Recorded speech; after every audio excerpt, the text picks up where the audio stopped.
Hello everyone, welcome to banking puzzle. आज हम लोग करने वाले एक कैशलेस डीआई जो कि आरआरबी पीओ प्रीलिम्स में 1 अगस्त के अंदर पूछा गया था। ठीक है, ये मेमोरी बेस्ड कैशलेस डीआई है। तो चलिए स्टार्ट करते हैं डीआई को, और आप लोग पहले खुद से इसको सॉल्व करने का कोशिश करना, देन ये वीडियो देखना। ठीक है, तो चलिए शुरू करते हैं। देखो क्या बोल रहा है। In a family there are 4 members A B C and D. Ratio of income of A, C and D is 4:3:6 and income of B is equal to average of the income of A and D. Expenditure of A and B is same whereas the expenditure of C and D is same. ठीक है, saving of D is equal to income of A. उसके बाद क्या बोल रहा है, saving of A is ₹3,000 more than the saving of C. Saving and expenditure of B is same. देखो भाई इसमें क्या क्या इन्वॉल्व है। एक तो है आपका इनकम, एक्सपेंडिचर और सेविंग। तो चलो भाई 4 मेंबर पहले हम बना लेते हैं। ए है, देन बी है, देन सी है, देन डी है। ठीक है,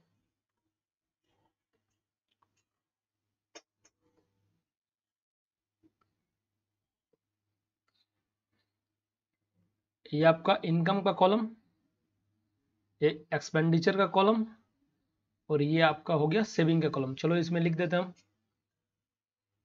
ये इनकम, ये एक्सपेंडिचर, और ये है आपका सेविंग।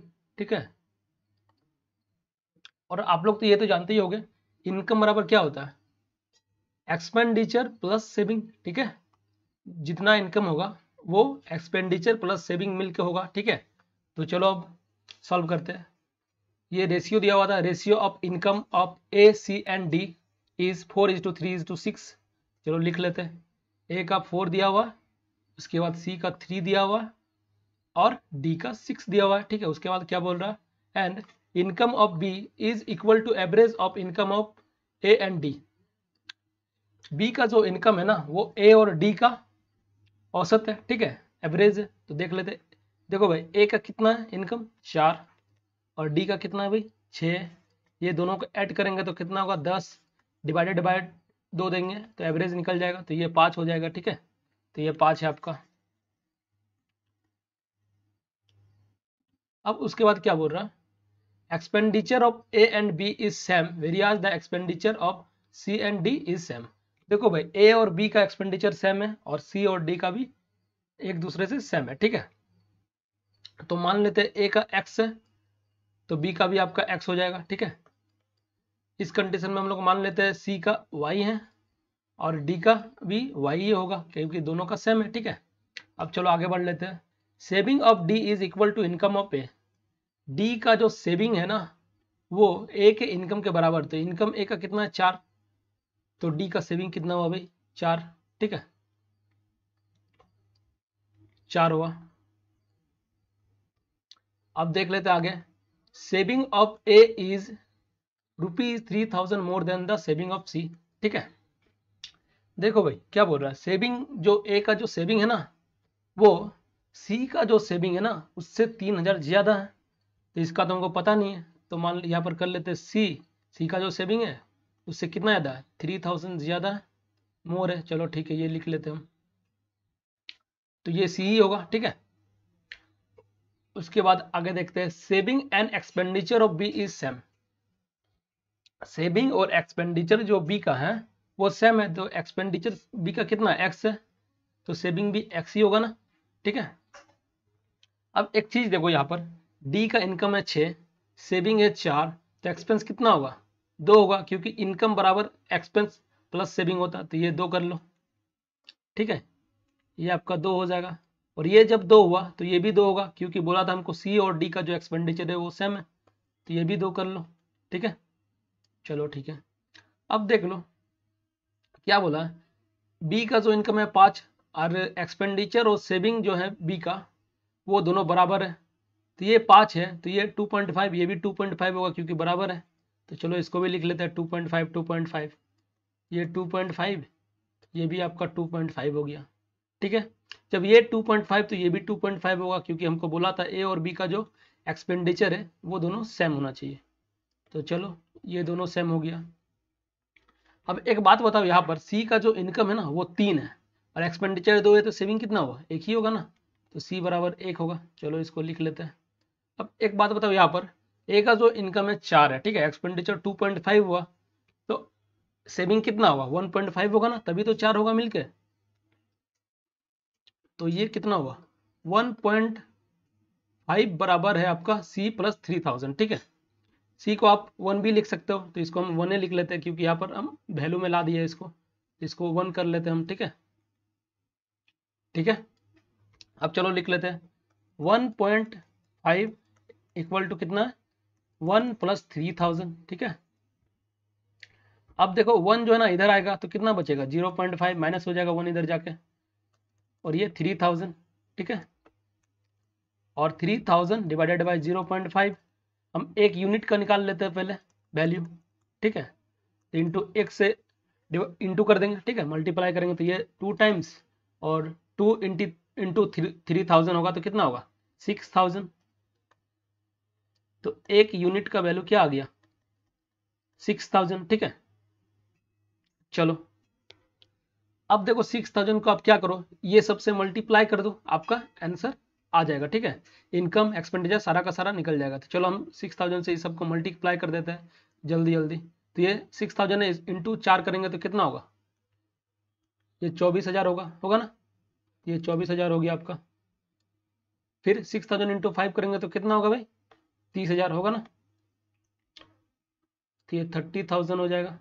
चलो ठीक है, फिर इंटू 6000 करेंगे 3 बार में, तो ये हो जाएगा 18000। देन 6 जगह 36 हो जाएगा, 6000 इंटू 6000 6, तो हो जाएगा आपका 36000। इसको भी कर लेते हैं, ये दोनों 2 है, 2 से 6000 को मल्टीप्लाई करेंगे कितना होगा भाई? 12000। ये भी 12000। अब देखो 6000 को हम 2.5 से मल्टीप्लाई करेंगे कितना होगा? 6 दूने 12 और 6000 का हाफ कर लो तो 3000, तो 12 और 3 15000 हो जाएगा। ये भी 15, ये भी 15।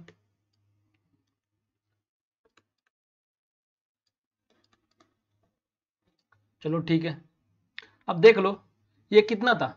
ये 2.5 था, तो ये 1.5 होगा, ठीक है। तो 1.5 इंटू 6000 हो जाएगा, तो कितना हो जाएगा भाई? 6000, उसका आधा 3000, तो ये 9000 हो जाएगा, ठीक है। यहाँ पर 9000 आ जाएगा, 9000। अब इसको करेंगे 6000 इंटू 2.5, तो ये 15000। चलो लिख लेते हैं 15000। इसको 1 से करेंगे 6000 को कितना होगा? तो 6000 ही होगा, ठीक है, ये 6000 है। उसके बाद 6000 इंटू 4 करेंगे तो कितना होगा? 25000। यहाँ पर 2 लगा देते हैं, यहाँ पर 3 जीरो कर देते हैं, ठीक है। तो यही वाला आप लोगों का चार्ट बनेगा, ठीक है। तो चलो अब क्वेश्चन को सॉल्व कर लेते हैं हम लोग जल्दी जल्दी। पेन को चेंज कर लेते हैं। देखो क्या बोल रहा है, find the average of saving B C and D. B C D का एवरेज निकालना है। तो बी का क्या है भाई? सेविंग 15000, और सी का कितना है? 6000। 15 6 21, 21000 और 24000 कितना हो गया भाई मिलके? 45000, ठीक है। डिवाइडेड बाय 3, तो कितना हो जाएगा? 15000। इसका एवरेज निकल गया 15000, आंसर है आप लोगों का। तो 15000 कौन सा? बी होगा, ठीक है। चलो अब आगे देख लेते हैं। Saving of A is what percent of expenditure of C. Saving of A देख लो 9000, ठीक है, 9K लिख लेते हैं हम लोग। और सी का एक्सपेंडिचर कितना है देख लो। सी का एक्सपेंडिचर है ये वाला, तो ये है 12000, तो इसको 12K लिख लेते हैं, ठीक है। के काट दो आप लोग, ठीक है। देखो भाई हम 0 नहीं लिखे, ठीक है। उसको 9000 को 9 लिख लिए और 12000 को हम 12 लिख लिए, ठीक है। इंटू 100 कर दो, तो 75% हो रहा है ना। 3 तिया 9, 3 चौके 12, ये 4 25 बार में, और ये 25 तिया 75, 75% इज योर आंसर। तो ये वाला आपका आंसर है। चलो अब आगे देख लेते हैं। Find the difference between the total income of A and D and total income of B and C. तो ए डी का टोटल इनकम कितना? ये ए रहा, ये डी रहा। तो 0 आप लोग को नहीं करना है, ठीक है। इसको हटा दो, इसको रिमूव कर दो, क्यों इतना लिखने जाओगे? 24 और 36 कितना हो गया? इधर हो गया 40 और 20 60, तो 60000 हो गया। और इसमें क्या बोला? बी और डी, बी और सी का इनकम। तो बी और सी का इनकम देख लो, ठीक है। ये 0 हटा दो ना, कैंसिल कर दो। 30 और 18 कितना होगा? 48000। 48,000 माइनस कर दोगे 60,000 में तो कितना होगा 12,000, ठीक है। तो 12,000 कौन वाला है, ये वाला है, ठीक है। तो ई आपका आंसर हो जाएगा। चलो अब आगे देख लेते हैं। 45% and 40% of the total expenditures of A, B respectively are on clothes. Then find the total expenditure on clothes by these two, ठीक है। ए और बी का जो एक्सपेंडिचर है ना वो क्लोथ में 45% है ए का, और बी का है 40%। तो इसको देख लेते हैं। तो ए का देखो टोटल एक्सपेंडिचर कितना है 15,000, ठीक है। तो 15,000 का हम लोग पहले 45% निकाल लेंगे, ठीक है। प्लस क्या होगा, फिर बी का हम लोग निकाल लेंगे 15,000 का 40%, ठीक है। और इन दोनों का हम लोग को सम को आंसर होगा, ठीक है। तो ये 40%, ये 0000 उड़ गया, ठीक है। तो क्या हुआ 15 चौके 60, देन 00 हो गया, तो ये 6,000 आ गया बी का। अब इसको सॉल्व कर लेते हैं। ये 00 कैंसिल। अब इसको 45 इंटू 15 कर लो तो कितना आएगा 450, 10 टाइम किए तो फिर इसका 5 टाइम करेंगे तो कितना हो जाएगा 225, ठीक है। तो 5 7 4 और 2 6 और एक 0 बैठा दो भाई।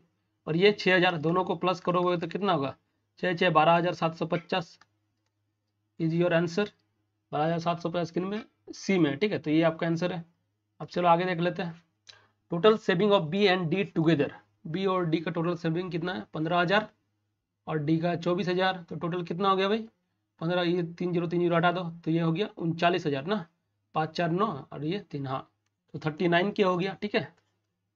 अब क्या बोला, is what person more than the income of A. A का इनकम कितना भाई 24,000, तो ये हटा दो तो ये 24 के हो गया, ठीक है। इस 24,000 से मतलब कितना ज़्यादा है, तो 39 माइनस 24 करोगे तो कितना आएगा भाई 9 से 4 गया तो 9 में से 4 गया तो 5 है, और ये एक 15,000। 15,000 जो है ना 24 का 15,000 24,000 का कितना परसेंट है, तो ये निकाल लो। देखो भाई ये 24,000 हम नहीं लिखे, ये 15 के है, ठीक है। के कैंसिल हो गया तो वही आना है, ठीक है। थोड़ा शॉर्ट में बना रहे इसीलिए। 3 5 15, 3 8 24, ठीक है। तो ये 500 डिवाइडेड बाई 8, ये 8 था तो ये कितना होगा 8 6 48, इधर 2 बचेगा, 8 दूनी 16, 8 दूनी 16, 8 5 40। तो 62.5% इज योर आंसर, ठीक है। इसमें भाई ये सी नंबर। चलो तो इसी के साथ इंड हो गया आप लोगों का, ठीक है, ये सेशन। तो चलिए मिलते हैं नेक्स्ट वीडियो में। और अगर आप लोगों को इसी तरह मेमोरी बेस्ड दिया चाहिए तो प्लीज़ चैनल को लाइक शेयर और सब्सक्राइब कर दीजिएगा, ठीक है। और अपने दोस्तों के साथ भी शेयर कर दीजिएगा। तो चलिए मिलते हैं नेक्स्ट वीडियो में, तब तक के लिए goodbye, have a nice day.